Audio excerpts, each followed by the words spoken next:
Dinala na po sa NBI Detention Facility sa Muntinlupa ang social media personality na si Franco Mabanta at 4 pa niyang kasamahan na inaresto para sa reklamong robbery extortion.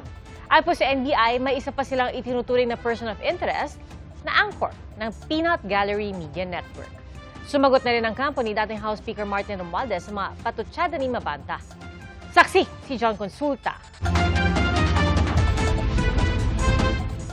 Matapos arestuhin dahil sa pangingikil umano kay dating House Speaker Martin Romualdez, dinala na ang social media personality at founder ng Peanut Gallery Media Network o PGMN na si Franco Mabanta sa NBI Detention Facility sa Muntinlupa. Doon siya'y kukulong, pati ang 4 pang kasamahan. Ayon sa NBI, may tinitingnan pa silang iba pang personalidad mula sa PGMN. Kabilang dito ang PGMN anchor na si CJ Hero. Ayon kay NBI Director Melvin Matibag, kasama si Hero sa inireklamo, kaya tinuturing siya ngayong person of interest. Bilang bahagi doon ng pangingikil, may ipinadalang video clip sila Mabanta kay Romualdez na mga kasira raw sa kongresista at naroon sa video clip si Hero. Yung video na ginamit na clip, siya yung nandoon eh. Ipapatawag namin siya. We will go through the process. Actually, kung tutuusin, based dun sa complaint na binigay, dapat napasama na siya eh. But we want to exercise caution. Sinusubukang makuha ng GMA News ang panig ni Hero. Naka-deactivate na ang kanyang mga social media account. Ang kampo ni Romualdez, iginit na hindi pag-atake sa press freedom ang pag-aresto, kundi kaso umano ng extortion.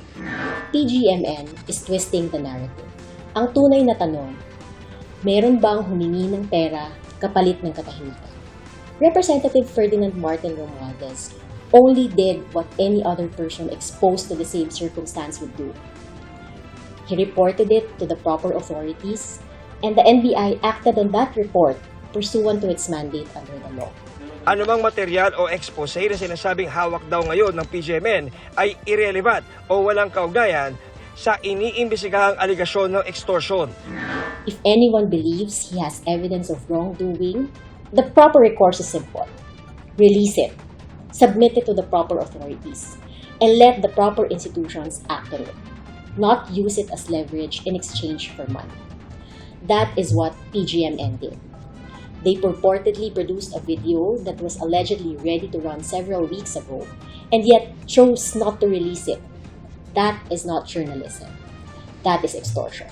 Ang ganito raw gawain ay nakasisira sa lehitimong pamahayag at nakapipinsala sa tiwala ng publiko sa mga tunay na media institusyon.